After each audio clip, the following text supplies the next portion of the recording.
Oke, halo semuanya. Ini adalah video lanjutan dari video sebelumnya tentang tabulasi data. Untuk sesi sekarang, kita akan berbicara soal uji validitas dan reliabilitas instrumen. Ya, kita belajar lagi dengan Bu Gina untuk praktik SPSS. Selamat menyaksikan. Oke, kita mulai pembahasan tentang uji validitas dan reliabilitas dengan pengenalan materi terlebih dahulu secara singkat. Di dalam sebuah penelitian kuantitatif, angket itu memiliki peranan yang sangat penting, karena angket adalah wakil peneliti di lapangan. Oleh karena itu, ketika kalian akan melakukan penelitian kuantitatif, maka instrumen yang berkualitas itu harus diutamakan. Karena itu ada standar yang mengatur tentang kualitas suatu instrumen, yaitu di mana instrumen ini kualitas instrumen ini ditentukan oleh dua aspek, yaitu reliabilitas dan validitas. Reliabilitas ini berkaitan dengan keandalan ukuran dari sebuah data yang diperoleh dari uji coba instrumen. Kemudian validitas berkaitan dengan kesahihan ukuran atau keterpercayaan, ya. Apakah hasil jawaban uji coba angket ini dipercaya atau tidak. Jadi sebelum Anda menyebarkan data sebenarnya ke lapangan, kan harus ada uji coba angket terlebih dahulu, gitu ya. Seperti misalkan sampelnya 30 orang, 300 orang, gitu ya. Kemudian sampel uji cobanya 30 orang. Jadi kita sebarkan dulu angket uji coba ke 30 orang, ya. Kemudian kita tabulasi data, gitu ya. Kemudian kita olah, gitu ya. Kita olah hasil tabulasi datanya ini ke dalam uji validitas dan reliabilitas. Dari hasil perhitungan uji validitas dan reliabilitas akan diketahui, misalkan dari 50 butir pertanyaan angket kita nih, ada berapa butir yang valid dan ada berapa butir yang tidak valid atau drop. Maka pilihannya butir pertanyaan yang tidak valid itu kita buang, bisa jadi dari 50 butir pertanyaan, bisa jadi hanya 40 butir pertanyaan, begitu ya. Atau diperbaiki butir pertanyaannya dan diuji cobakan kembali. Itu pilihan ada pada peneliti. Oke, nah setelah itu maka baru bisa disebar luaskan pada responden penelitian kita, gitu ya. Setelah kita ketahui reliabilitas dan validitas angket kita. Oke, jadi kembali lagi nih, kualitas instrumen itu ditentukan oleh reliabilitas dan validitas angket. Kita kenalan lebih lanjut. Apa itu soal reliabilitas dan validitas? Nah, ini tahapan yang tadi saya jelaskan ya. Jadi instrumen, ada draft instrumen, kita uji cobakan, kita sebarluaskan pada sampel uji coba, kemudian kita lakukan uji validitas dan reliabilitas. Nah, setelah proses uji validitas reliabilitas, apakah angketnya yang tidak valid dibuang atau diperbaiki, gitu ya, baru dia akan menjadi instrumen. Nah, dan inilah instrumen yang kita gunakan untuk menyebarkan data responden. Oke. Ada beberapa opsi ya. Oke. Apa yang dimaksud dengan validitas? Validitas ini menunjuk pada sejauh mana ukuran sebuah data secara akurat merefleksikan pokok isi konstruk yang diukur. Kata kuncinya sih validitas itu berkaitan dengan apakah angket mengukur apa yang hendak diukur. Apakah angket ini menanyakan apa yang memang benar-benar akan ditanyakan, gitu ya. Makanya apakah angket ini gitu ya berkaitan dengan apakah gitu ya dia bisa mengungkapkan data yang sebenarnya gitu ya tentang karakteristik gejala yang diteliti secara tepat. Kalau kita ingin bertanya tentang taktik mengajar guru, nah, si butir instrumennya itu sudah valid atau belum ya? Sudah tepat belum? Butir pertanyaannya langsung langsung merujuk pada pertanyaan berkaitan dengan taktik mengajar guru. Itulah validitas ya.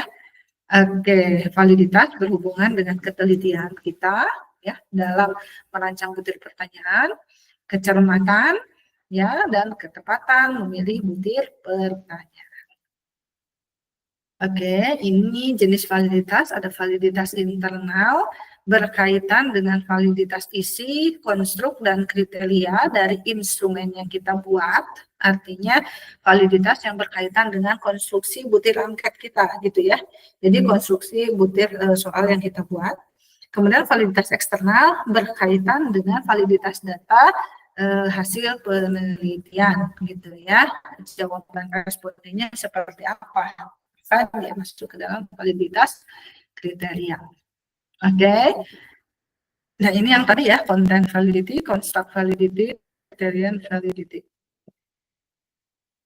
Kemudian apa itu reliabilitas? Reliabilitas menekankan pada pertanyaan, apakah responden konsisten dan stabil dalam jawabannya? Dengan kata lain, suatu instrumen dikatakan reliable atau andal atau terpercaya jika pengukuran dilakukan berulang kali terhadap konsep tertentu atau terhadap penelitian tertentu.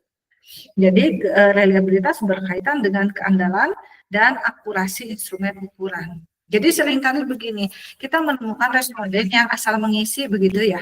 Jadi di butir pertanyaan pertama mereka menjawab sangat setuju gitu ya terhadap taktik mengajar guru, tapi di butir pertanyaan berikutnya menjawab yang seberangan gitu, tidak konsisten, taktik mengajar guru buruk misalkan gitu ya di butir pertanyaan berikutnya. Jadi ada kontradiksi antara butir pertanyaan 1 dan 2. Bisa jadi alasannya adalah responden menjawab asal-asalan gitu ya. Atau ada yang mengisi semua sangat setuju semua butir pertanyaan karena malas mengisi misalkan. Nah, ini akan ketahuan dari uji reliabilitas apakah dia konsisten atau tidak dalam menjawab itu. Termasuk juga ini ada kata kunci stabil ya. Nah, stabil ini ya artinya antara satu butir jawaban dengan yang lainnya tidak bertentangan gitu ya. Dan jika ini diuji cobakan ke sampel yang lain juga tidak terlalu jauh gitu sih hasil uji reliabilitasnya. Oke, jadi reliabilitas ini berkaitan kalau tadi validitas itu adalah mengukur apa yang diukur, instrumen bisa secara tepat menanyakan apa yang akan ditanyakan, artinya berkaitan validitas itu dengan keterpercayaan, maka reliabilitas akan berkaitan dengan stabilitas dan konsistensi reliabilitas. Stabilitas dan konsistensi jawaban dari responden terkait angket yang kita tanyakan. Oke, ini beberapa cara ya stabilitas atau konsistensi bisa melalui tes, retest, multiple form, parallel forms. Ada konsistensi internal, split hop, dan inter-item atau interrogator. Ya, ini sepertinya ada yang terlewat ya, sebentar. Oke, nah ini kita bisa lihat sebelumnya ya. Nah ini dia. Reliabilitas angket. Di gambar yang pertama, ini dia reliable tapi tidak valid. Bisa dilihat, ini kan tanda panah itu artinya sasaran ya.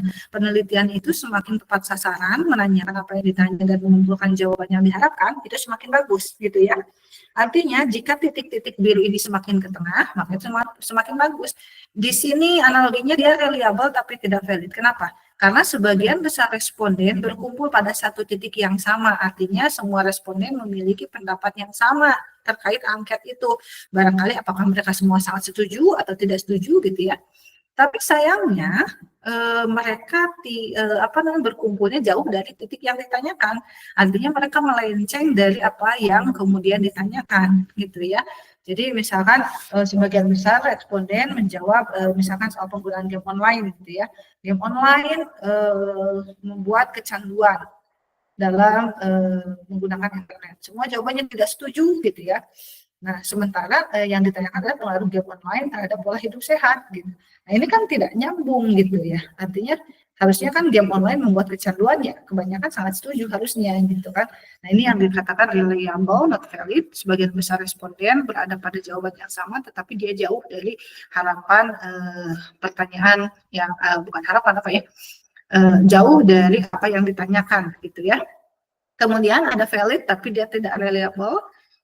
Ini beberapa responden, ya ini titik-titik biru ini mendekati tanda panah di tengah gitu ya. Artinya dia cukup valid sih, karena dia sudah mendekati apa yang ditanyakan, tetapi terlalu menyebar jauh gitu. Ada yang di luar, ada yang di mana, jadi terlalu variatif respondennya. Banyak sekali pilihannya terlalu variatif, sehingga ini bisa dikatakan valid dan tidak reliable. Yang ketiga nih yang paling buruk, dia tidak valid dan dia tidak reliable gitu ya, karena dia mendekati titik pusat sasaran panah tidak gitu ya, kemudian berkumpul pada satu titik juga tidak. Nah, untuk angket yang paling bagus ini ada di kategori keempat. Keduanya reliable dan valid. Mereka berkumpul di titik yang sama dan kemudian mendekati anak panah. Gitu ya. Nah, ini analogi saja. Jadi sebaik-baiknya instrumen adalah instrumen yang validitasnya tinggi dan juga reliabilitasnya tinggi. Meskipun dalam hal ini tidak sempurna gitu ya. Kita lihat patokannya. Saya percepat terlebih dahulu. Nah, ini patokan untuk menentukan tingkat keandalan instrumen dari Cronbach alpha. Kalau uji validitas ada kriterianya ya. Jika nilai signifikansi kurang dari 0,05, maka dia valid. Jika dia lebih besar dari 0,05, maka dia tidak valid. Itu pertanyaannya. Nah, kalau reliabilitas ini ada hitungannya, gitu ya. Jika hasil uji Cronbach alpha kurang dari 0,05, maka derajat keandalan angket itu tidak dapat digunakan. Jika 0,5 sampai 0,6 masuk kategori angket yang jelek atau poor, 0,6 sampai 0,7 cukup atau dapat diterima atau fail, 0,7 sampai 0,9 bagus atau good, dan yang lebih dari 0,9 ya masuk kategori luar biasa bagus atau excellent. Nah, ini patokannya ya. Oke, secara teoritik saya kira sudah ya. Nah, untuk uji validitas dan reliabilitas kita bisa menggunakan product moment. Untuk angket yang 4321 atau skala sikap, poin biserial untuk angket yang bentuknya tes. Tes itu biasanya butir jawabannya adalah benar dan salah kan. Kalau benar dia skornya 1, kalau salah dia 0. Maka kita hitung pakai poin biserial. Cronbach alpha juga sama untuk angket yang 4321, KR20, KR21 ini juga berkaitan dengan yang poin biserial. Tapi mungkin untuk kita praktek dan banyak digunakan untuk mahasiswa S1, kita bahas terlebih dahulu yang product moment dan poin biserial saja. Oke, nah ini ya, jadi kita akan praktek product moment dan poin biserial saja. Nah, ini langkah uji validitas dan reliabilitas product moment SPSS. Nampaknya sih sebaiknya kita praktek langsung ya, supaya Anda semua paham gitu ya. Oke, ini poin biserial di SPS apa namanya yang 1010 ya. Oke, seperti ini ya. Oke, saya kira sudah aman ya semuanya. Sekarang kita akan langsung praktik ke SPSS-nya saya kira ya. Nah, kita mulai dari master data di tabulasi data yang kita bahas kemarin ya di video sebelumnya. Nah, ini tabulasi data yang kita miliki ini akan menjadi patokan kita. Kita punya berapa tadi? 39 butir ya sekitar. Di angketnya ada berapa? Oh, 35 butir ya. Oke. Pertama, di dalam membuat uji validitas reliabilitas, kita buka SPSS kita ya. Oke. Kita tunggu dulu. Nah, tampilannya seperti ini. Ini sedang loading dulu ya. Oke.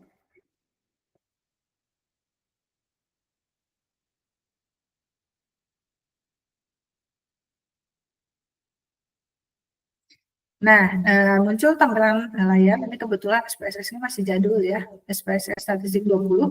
Tapi saya kira sama saja sebetulnya. Mungkin hanya beda di tampilan. Kemudian jika akan membuat file baru, kita type in data yang ini. Kemudian kita klik OK.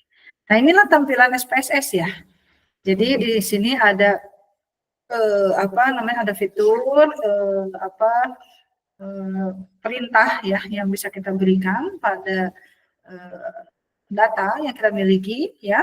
Ada file, edit, view, data transform dan seterusnya. Ini masih sama juga. Kemudian fokus ke bawah di SPSS ada dua jendela ya di sini ya. Ada dua fitur, ada data view dan ada variable view. Nah, kita tidak langsung ke data view, tetapi kita harus masuk dulu ke variable view. Nah, kita masukkan di sini variable name-nya ya. Kalian bisa untuk uji validitas reliabilitas ya. Kalian bisa memasukkan seperti ini dari pertama dulu guru tegas di sini guru tegas gitu ya. enter, gitu ya. Atau karena ini kepentingannya hanya untuk uji validitas dan reliabilitas, kita tidak pakai kode book ini, kita tidak pakai variabel name ini, gitu ya, guru tugas dan seterusnya. Karena ini kepentingannya hanya untuk menguji instrumen saja, jadi kita langsung pakai saja X1. X1 ini artinya butir pertanyaan angket yang pertama, gitu ya. X1, X2, dan seterusnya. Oke, kita perhatikan dulu X1 ya. Nah, X1 ini type-nya numerik, width-nya 8, desimalnya itu 0. Kenapa Bu harus 0? Supaya tidak ada angka di belakang koma, gitu ya. Kemudian, lainnya lain. Nah, ukuran datanya, di sini ada 3 kategori ukuran data. Kita sudah belajar soal menentukan ukuran data, kan? Nah, jadi Anda semuanya masukkan data X1 ini sesuai dengan ukuran data masing-masing.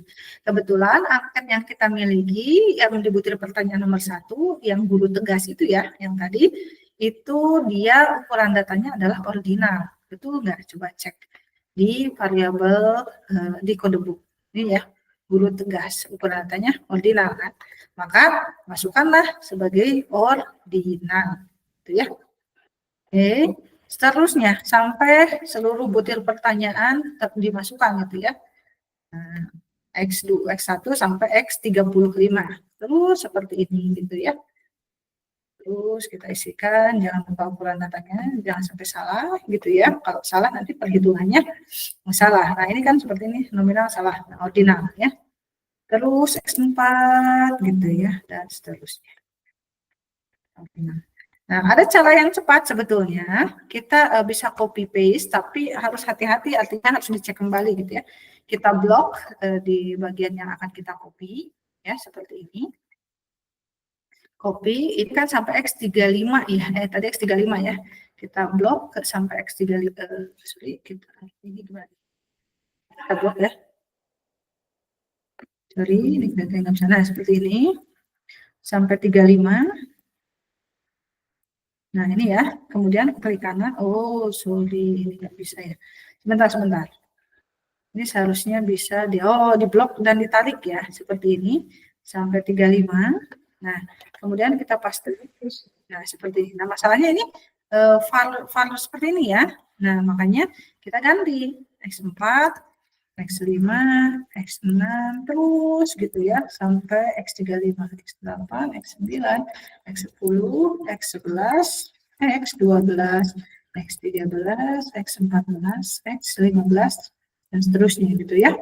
Sampai semua butir pertanyaan masuk. Oke. Kalau kalian kan ada berapa butir ya? 50 ya untuk butir instrumennya. Jadi ya sampai X50 gitu saja.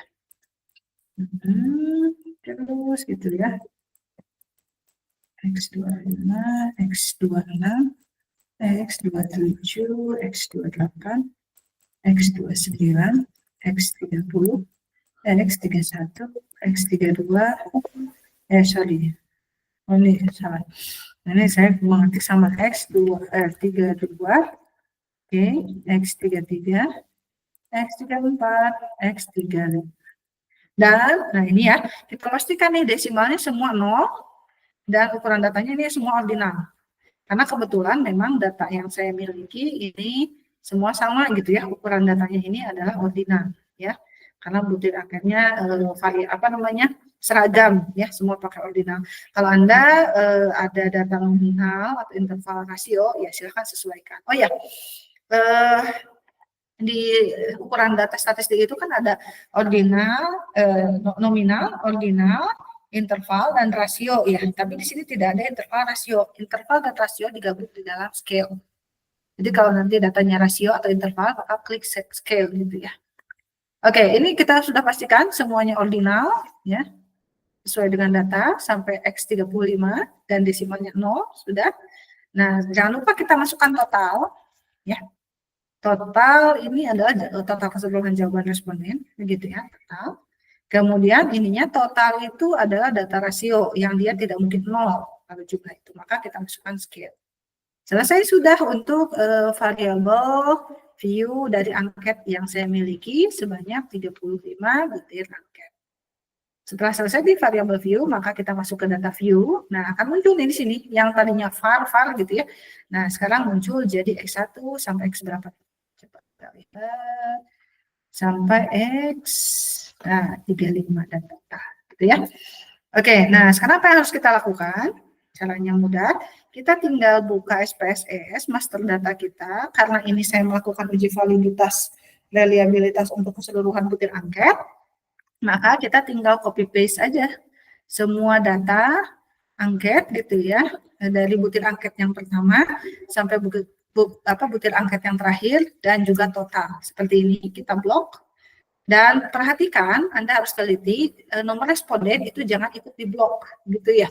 Karena ini tidak berfungsi, ini hanya memberikan identitas saja responden 1, 2, dan seterusnya. Jadi yang di blok hanya murni jawaban dari responden. Kita copy seperti ini, CTRL-C. Kemudian kita simpan ini di pojok paling atas, kemudian CTRL-V. Di paste, dan dia muncul. Kenapa nih? Oh, loadingnya. Atau paste ya, klik kanan paste. Oke, nah seperti ini hasilnya. Dari master data yang sudah kita buat tadi, gitu ya. Nah, wah, ini kelebihan satu data nih kelihatannya saya.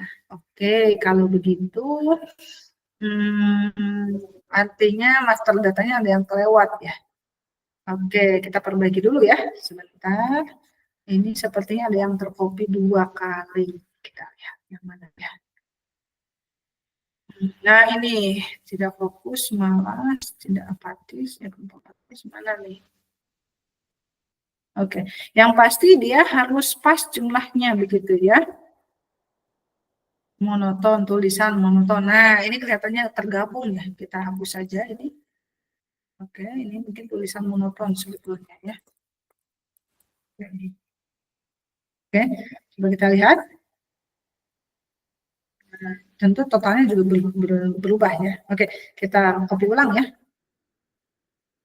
Jadi ini harus teliti ya. Ini seperti saya saja tabulasi datanya kok lebih 1 gitu ya. Ini karena memang contoh ya. Kalau kalian berarti harus sesuai dengan data instrumen. Oke, kita ulangi. Tulisan di remove ya karena salah. Oke, kita paste yang tadi di ujung kanan atas, paling kiri atas. Paste. Nah, kita cek lagi. Sudah sesuaikah? Nah, total ada di sini dan dia tidak ada desimal ya. Bagus, tadi ada kekeliruan, jadi kalian tahu seperti apa kalau desimal gitu ya. Oke, nah ini apakah sampai responden ke 58? Oh, sudah, responden ke 58, kembali ke 58 ya. Nah, sudah selesai seperti ini, artinya ini sudah siap, Excel ini sudah siap untuk diolah menjadi uji validitas dan reliabilitas. Nah, langkahnya saja ya, kita belajar untuk validitas dulu ya. Kita klik Analyze, kemudian Correlate. Ya, ini banyak sekali fiturnya ya. Ada banyak sekali fitur. Kita klik Analyze, Correlate, kemudian Bivariate. Nah, seperti ini. Muncul Windows Bivariate Correlation. Ya, kita ingin korelasi persen ya. Nah, sampai X1 sampai X35 sampai total kita blok saja semua dengan CTRL-A. Ini saya mengetik CTRL-A di keyboard saya, kemudian pindahkan ke kolom sebelah kanan bagian variabel. Nah, seperti ini kita cek optionnya apa. Nah, sudah biarkan saja. Ini pastikan person diklik ya. Oke, flag significant correlation untuk menunjukkan korelasi yang signifikan. Detail, jangan lupa. Nah, seperti ini tampilannya. Dia otomatis sebetulnya ya, kalau di SPSS saya. Kita klik OK. Nah, akan muncul seperti ini. Wow, variatif ya, sangat banyak sekali. Tuh, seperti ini. Oke. Nah, kita tidak memasukkan semua jawaban ini ya, tetapi yang kita cek adalah totalnya saja. Yang ini, di bagian bawah, total. Ini ya. Ini X1, X2, X3, X4, X5, X6, X7, X8, dan seterusnya, sampai X35 di ujung, dan ini total.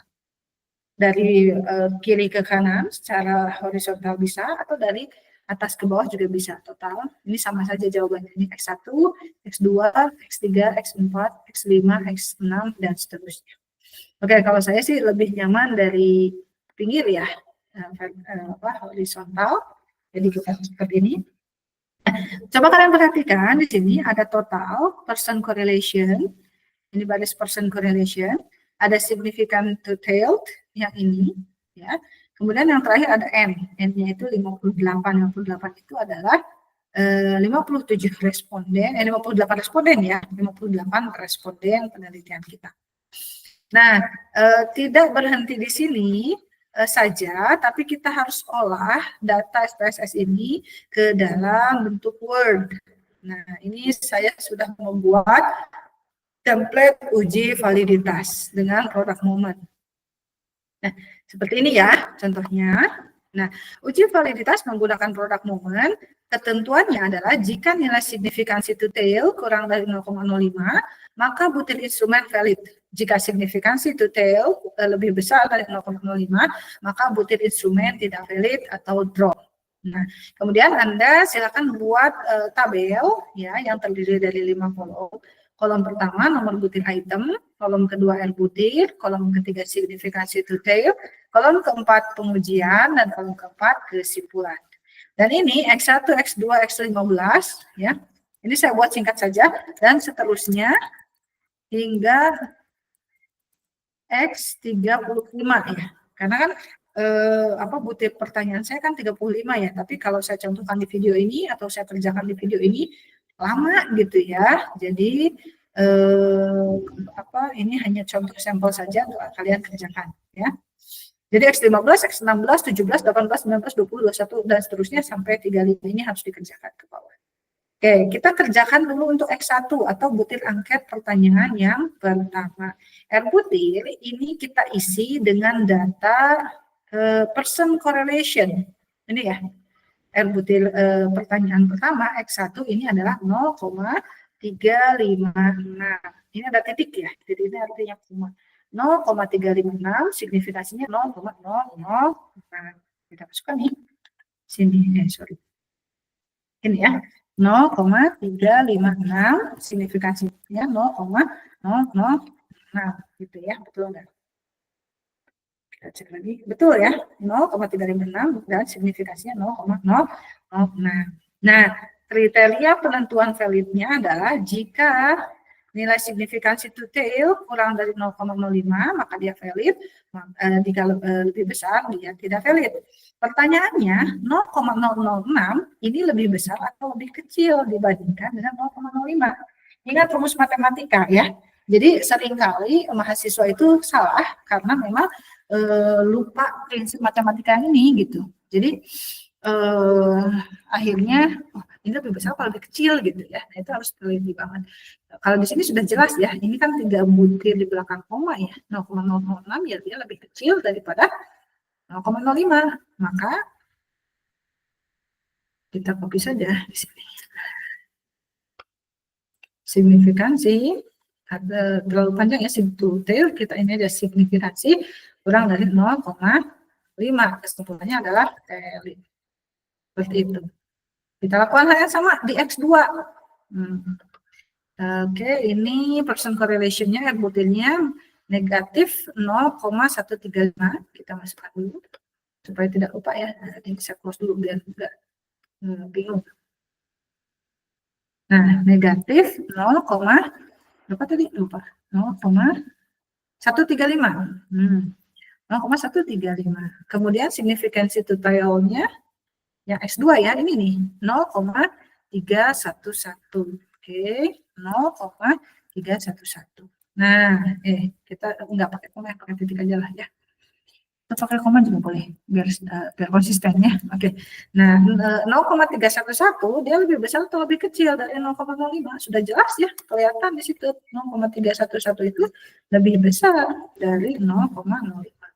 Nah, kriterianya kan kalau signifikansinya lebih besar dari 0,05, maka butir instrumen tidak valid atau drop. Maka dia tidak valid. Seperti itu. Lakukan hal yang sama untuk butir X3 sampai X35, atau kalau Anda mungkin sampai X50, tergantung dari jumlah butir pertanyaan. Mudah-mudahan paham ya. Satu lagi deh, kalau gitu. Yang X3 nih, butirnya 0,199. 0,199. signifikan totalnya 0, berapa nih? 0,134. Oke. 134 sudah jelas ya. Signifikansinya dia lebih besar dari 0,05 dan dia tidak valid. Satu lagi X4, X1, 2, 3, 4. Yang ini 0,374. R butirnya 0,374. Signifikansinya adalah 0,004. Oke, kita masukkan di sini 0,004. Nah, 0,004 dia lebih kecil kan dari 0,05, maka dia lebih. Oke, saya harap Anda semua bisa memahami, lakukan hal yang sama begitu ya sampai X35 begitu ya, sehingga selesai semuanya gitu ya. Oke, ini kalau ini kan bisa tanya jawab ya sebetulnya ya, tapi nggak apa-apa, kita bisa tanya jawab di lain kesempatan gitu ya. Oke, mudah-mudahan ini ya paham. Nah, berikutnya setelah kita selesai menyelesaikan uji validitas, katakan ini Anda semua sudah mengisi sampai butir X35 ini. Nah, berikutnya kita buat kesimpulan. Nah, kesimpulannya seperti ini. Berdasarkan hasil uji validitas pada tabel di atas yang ini, diperoleh kesimpulan bahwa dari sekian butir angket, nah berapa butir angket yang saya miliki? 35 butir angket kan?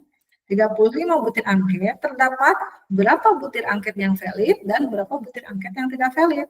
Katakan dari 35 ini yang validnya adalah 30 butir. Ini harus diselesaikan dulu ya supaya tahu gitu ya jumlah yang valid dan tidak validnya. Ini harus dihitung sampai akhir.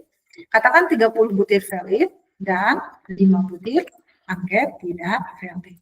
Sudah selesai. Ini kesimpulan untuk uji validitas dan uji validitas saja dulu gitu ya. Untuk uji validitas angket yang saya ini kalau rajin ya diteruskannya sampai X35, tapi keterbatasan durasi video. Jadi yang penting Anda paham bagaimana cara mengisinya. Oke, berikutnya uji reliabilitas. Untuk melakukan uji reliabilitas, kita lakukan cara yang sama seperti ini ya. Kemudian analyze. Apa nih, lupa. Nah, ini scale, analyze, scale, kemudian reliability analysis seperti ini. Kita blok semuanya ya, CTRL-A, kemudian pindahkan ke items ini Windows reliability analysis ya. Oke, ini apa nih Bu yang harus diklik? Rasanya tidak ada ya. Summaries, Oke, sementara apa adanya saja dulu. Jadi setelah kita pindahkan seperti ini, kita langsung klik OK saja. Modelnya model alpha saja. Ya, tidak pakai skala Goodman, split half. Ini yang tadi diceritakan ya. Jadi kita mau pakai skala apa nih? Split half, Goodman, paralel, strict paralel. Kita pakai alpha karena angket yang kita miliki adalah skala Likert ya, sangat setuju sampai sangat tidak setuju kan 4, 3, 2, 1. Karena skala Goodman kan ya tidak yang 1, 0 itu, split half juga untuk tes 1, 0. Jadi kita pakai alpha saja. Oke, kemudian kita klik OK. Dan muncul hasil di sini. Nah, ini dia reliability statistik. Yang kita masukkan adalah tabel reliability statistik ini. Cronbach alpha-nya 0,711, end of item-nya 36 butir. 36 butir ini adalah 35 butir pertanyaan dan 1 butir total. Jadi total kita masukkan. Nah, uji reliabilitas kita pastikan seperti ini. Nah, baru kemudian kesimpulan. Nah, kesimpulannya seperti ini. Berdasarkan tabel reliability statistik, nah ini cara membaca tabel ya, perlu diperhatikan. Sebutkan dulu judul tabel, kemudian sebutkan data secara detail dari data sebelah kiri ke data sebelah kanan. Atau tergantung kebutuhan sebetulnya data mana yang kemudian akan dibutuhkan di deskripsi kesimpulan. Nah, seperti contoh di kesimpulan reliabilitas ini, uji reliabilitas ini, kesimpulan berdasarkan tabel reliability statistik diperoleh nilai Cronbach alpha sebesar berapa nih? Nilai Cronbach alpha-nya kita lihat 0,711 dengan end of items-nya berapa? 36 ya, 36. Nah, dengan demikian angket masuk kepada kategori apa? Nah, untuk menemukan kategori good, fair, full, excellent, kita harus lihat rumus yang tadi. 0,711 ini masuk kemana? Artinya coba kita kembali lagi ke PPT tadi, ini perlu kalian screenshot ya, atau catat, atau kalian cari di buku statistik ya. Nah, ini kriterianya. Tadi 0,7 berapa? 711. Nah, maka kategori angket kita masuk kemana? Di sini, 0,7 sampai 0,9. Kategorinya bagus atau good, gitu ya. Kebetulan seperti ini ya. Ini tidak seperti ya, bagus atau ini good, gitu ya. Nah, sudah selesai. Maka uji validitas dan reliabilitas untuk angket dengan skala ordinal, skala Likert 4321 selesai. Nah, hal yang perlu diperhatikan oleh Anda semuanya adalah uji validitas dan reliabilitas ini selalu berkesinambungan antara satu dengan yang lainnya. Jadi, jika semakin banyak butir angket yang valid, gitu ya, maka seharusnya semakin bagus juga kategori angket di dalam uji reliabilitas. Nah, tapi jika semakin banyak butir angket yang tidak valid, nah maka reliabilitasnya juga harusnya rendah, tidak pada kategori bagus atau good. Yang aneh, kadang-kala ada mahasiswa yang kemudian banyak butir yang tidak valid, gitu ya, tapi reliabilitasnya tinggi. Atau sebaliknya, butir instrumen semuanya valid, tapi kategori angketnya full, misalkan, atau fair, cukup. Nah, ini aneh gitu. Ini bisa menjelaskan soal karakteristik angket yang tadi valid atau tidak valid, atau keduanya valid dan tidak valid, yang tadi analogi anak panah itu yang tadi saya jelaskan. Ini perlu dipahami semua. Yang ideal adalah keduanya selaras ya. Jadi semakin banyak yang valid, ya harus semakin tinggi nilai reliabilitasnya. Itulah angket yang baik.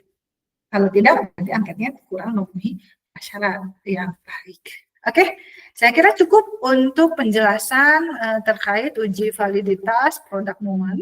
Ya. Berikutnya ada pengayaan ini. Ini bukan pengayaan ya sebetulnya, karena kalau untuk mahasiswa yang adanya di jurusan pendidikan, maka uji reliabilitas poin biserial ini menjadi hal yang penting untuk dipahami, karena biasanya ini digunakan untuk penelitian kuasi eksperimen. Ini kita sudah masuk materi baru ya, persoalan pembahasan uji validitas dan reliabilitas untuk data kuasi eksperimen. Oke. Nah, ini datanya ya, data 2, data poin biserial. Nah, saya punya 10 butir soal pilihan ganda, ini ceritanya ya, 10 butir soal pilihan ganda, kemudian diuji cobakan pada 15 siswa, gitu ya. Nah, ini siswa pertama menjawab butir soalnya benar, 1-10. Karena ini 1-0 ya, data 1-0 itu 1 artinya menjawab soal dengan benar, 0 menjawab soal salah. Jadi yang benar diberikan skor 1, yang salah ya diberikan skor 0. Gitu ya. Dan jangan lupa masukkan total atau jumlah di sudut kanan, sudut sebelah kanan. Sampai seluruh butir yang nomor 15. Oke, nah ini agak sedikit berbeda ya, uji validitas poin biserial. Sebentar, saya buka yang sudah jadi saja ya, supaya mudah gitu ya. Ini ya. Nah, ini datanya. Nah, cara memasukkan data poin biserial sama saja seperti tadi tutorial memasukkan data produk moment, hanya bedanya ada di ukuran data saja. Ini kan skor tes. Skor tes itu kan meskipun 0 atau 1 gitu ya, dia tetap masuk skalanya rasio karena total yang diambil gitu ya. Maka ukuran datanya di sini adalah scale. Karena scale ya. Scale gitu ya, karena dia total gitu ya. Ini dari X1 sampai X10 sampai total. Kemudian data view ini kita sudah pindahkan semua ya. Langkahnya sama seperti produk moment tadi, analyze, correlate, bivariate kita pindahkan. Nah, seperti ini. Person, total, flex signifikan, oke. Nah, datanya seperti ini. 8, 19, 00, dan seterusnya. Nah, sayangnya di produk momen ini langkahnya tidak otomatis signifikansi kurang dari 0,05 maka dia valid, tidak. Tetapi ada perhitungan manual yang bisa kita lakukan dengan rumus perhitungan relasi poin Biselia. Ini saya tampilkan contohnya. Oh, ini yang masih kosong ya. Oke, nah kriteria pengujiannya kita pakai T hitung dan T tabel. Ya, jika T hitung lebih besar dari T tabel, ini nggak kelihatan ya kayaknya kalau di zoom ya. Nah, jika T hitung lebih besar dari T tabel, maka butir instrumen valid. Jika nilai T hitung lebih kecil dari T tabel, maka butir instrumen tidak valid atau draw. Oke, kita langsung saja.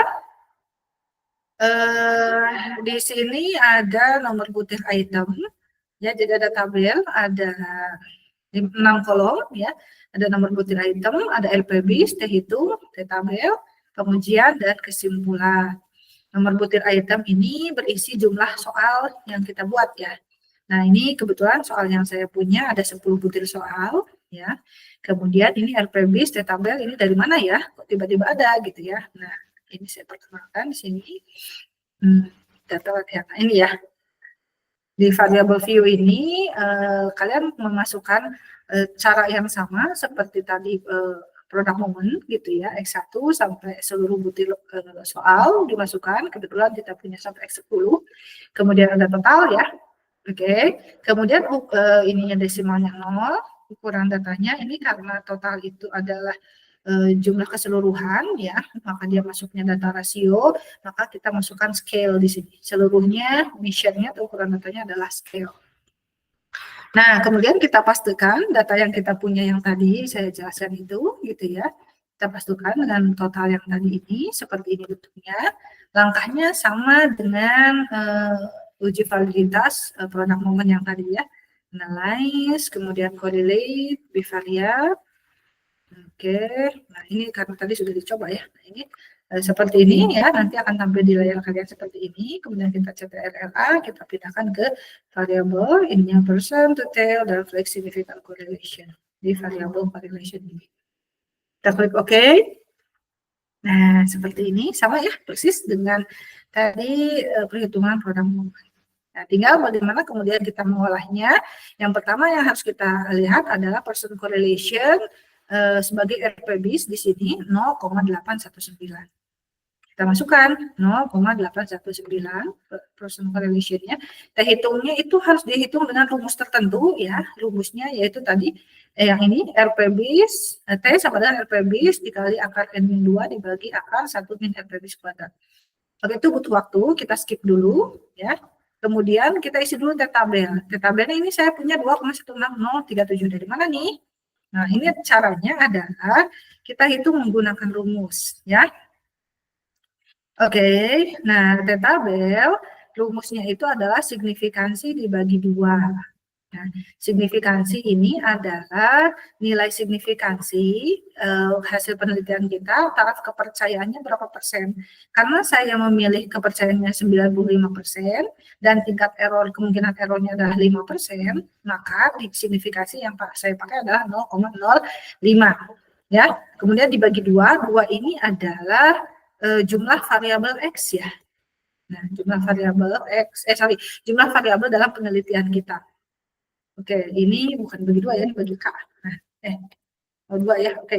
Dibagi 2, jumlah variabel dalam penelitian kita. Kebetulan saya jumlah variabel di penelitian saya itu ada variabel X dan Y. Jadi artinya 0,05 dibagi 2, gitu ya. Oke, dan ini titik koma ini bukan, tidak ada perhitungan khusus dengan hitungan yang ini ya. Tapi dia lebih ke pemisah, bahwa nanti dia ada di kolom keberapa gitu ya. Oke, kemudian yang kedua ini ada rumus M dikurangi K dikurangi 1.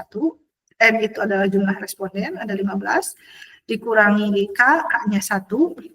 K ini jumlah variabel X-nya ada berapa? Kebetulan jumlah variabel X saya itu ada 1. Dan 1 yang ini adalah konstanta, jadi tinggal dipindahkan saja 1. Gitu ya. Oke, kemudian dihitung 0,05 dibagi 2 adalah 0,025. 15 dikurangi 1 dikurangi 1 adalah 13. Nah, kita tinggal lihat T tabel. Kolom 0,025 baris ke 13. Ini cara bacanya begitu ya. kolom 0,025 baris ke-13. Oke. Nah, kalian harus punya tabel, bentuknya kurang lebih seperti ini. Ini tabel, kalian bisa searching di internet atau buka buku paket statistik gitu ya. Nah, ini ya. Kolom 0,025 mana nih? Kita cari 0,025. Nah, ini dia. 0,025 dia ada di kolom keempat ya. Kemudian baris ke-13. Oke, kita lihat ini. Ini ya, di sini ya. Ini ke atas 13. Ini ya. Nah, 13. Ini 2,16037. 0,025 kemudian baris ke-13. Cara bacanya seperti itu. Jadi 2,16037. Itu asal muasal munculnya tabel 2,16007 ini gitu ya. Nah, kemudian kita kopikan karena ini berlaku untuk seluruh butir pertanyaan. Oke, sekarang tinggal mencari teh hitung. Nah, teh hitung dari mana ya? Nah, ini dia kita cari. Sorry, ini ada peringatan. Teh hitungnya kita cari dengan rumus yang tadi, gitu ya.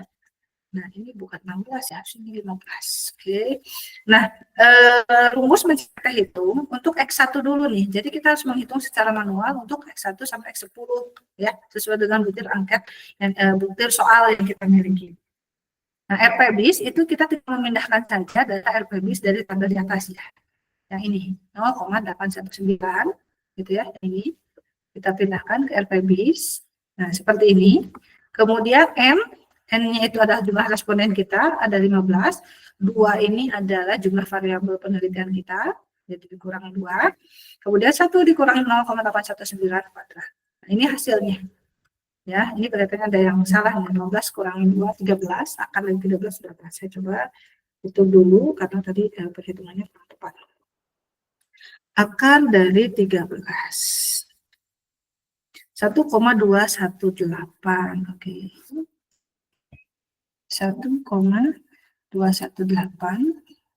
0,819 masih ya. Kemudian ini 0,670 dari mana? Ini didapat dari 0,819 kuadrat. Ingat ya, prinsip perhitungan matematika itu dahulukan bagi, baru kali, tambah, baru kurang. Jadi dahulukan itu dulu. Nah, ini saya dahulukan yang ada di dalam akar dulu gitu ya. Dan kuadrat dulu. Nah, baru kemudian kita hitung. Oke. Ini 0,819 dikali 1,218 berapa nih? Silakan sambil kalian berlatih juga tidak apa-apa. Dikali 0,819 hasilnya 0,997. Oh, begitu ya, sebentar. 0,819 dikali 1,218 hasilnya, oh ya betul, 0,997. 997 dibagi akar 0,33, ini didapat dari 1 dikurangi 0,670 hasilnya ini. Kemudian diakarkan lagi ya. Ini hasil ulangi, diakarkan akar 0,33 itu hasil 0,574. Nah, sekarang kita bagi ya. 0,997 dibagi 0,574. Hasilnya 1,73 sebentar. 1,737. Nah, ini nih hasil teh hitung X1. X1-nya 1,737. Nah, sekarang kita tinggal kembali ke kriteria pengujian. Teh hitungnya apakah lebih besar atau lebih kecil dari teh tabel, gitu ya. Nah, sayangnya ini teh hitungnya lebih kecil dari teh tabel, gitu ya. Maka kesimpulannya dia tidak valid. Dan seterusnya, silahkan lakukan perhitungan untuk RPBIS yang X2. X2-nya berapa nih? 0,891. 0,891. Tinggal dicari saja gitu ya, apa namanya 0,85. 0,854. Nah, tinggal dicari seterusnya sampai X10. Oke, Ibu kira cukup ya. Ini kesimpulannya juga sama ya. Berdasarkan tabel di atas gitu ya. Kita bisa copy saja dari atas ya. Berdasarkan hasil uji validitas di atas gitu ya. Sebentar, ini. Nah, diperoleh kesimpulan bahwa dari 10 soal gitu ya, soal terdapat berapa butir angket yang valid gitu ya, dan berapa butir angket yang tidak valid. Selesai ya, tapi memang cukup membutuhkan waktu untuk menghitung T-hitung X1 sampai X10 dengan teknik manual. Oke, adapun untuk uji reliabilitas, langkahnya sama dengan langkah-langkah yang product moment yang tadi ya. Ini analyze, kemudian scale, reliability analysis, kita blok ini. Kemudian ini kita pakai skala Goodman, ya tidak ya, artinya 1, 0 ya, kita oke-kan. Nah, seperti ini hasilnya. Ini dia dipisah-pisah ya datanya, oke. Kalau begitu kita gunakan yang sama saja lah ya dengan poin serial. Analyze, scale, reliability analysis, kita pakai lomba apa saja. Ini lebih mudah ya. Oke, kita 0,786 hasilnya dari 11 butir. Ini kan ya. Nah, kesimpulannya sama dengan yang tadi ya. Kesimpulannya yang mana tadi? Nah, ini. Oke. Oke, nah ini ya. Oke, nah berdasarkan reliability statistik nilai kerugian apa 786 and of itemsnya 11 itu dari mana sih Bu? 11 itu kan kita punya 10 responden ditambah total, jadi 11 dihitung gitu ya. Nah, 786 dia masuk kategori bagus atau tidak. Selesai untuk uji validitas dan reliabilitas produk moment dan poin biserial. Oke, Ibu kira selesai untuk penjelasan pada sesi kali ini ya, semoga bermanfaat untuk penelitian Anda berikutnya. Sampai ketemu. Terima kasih.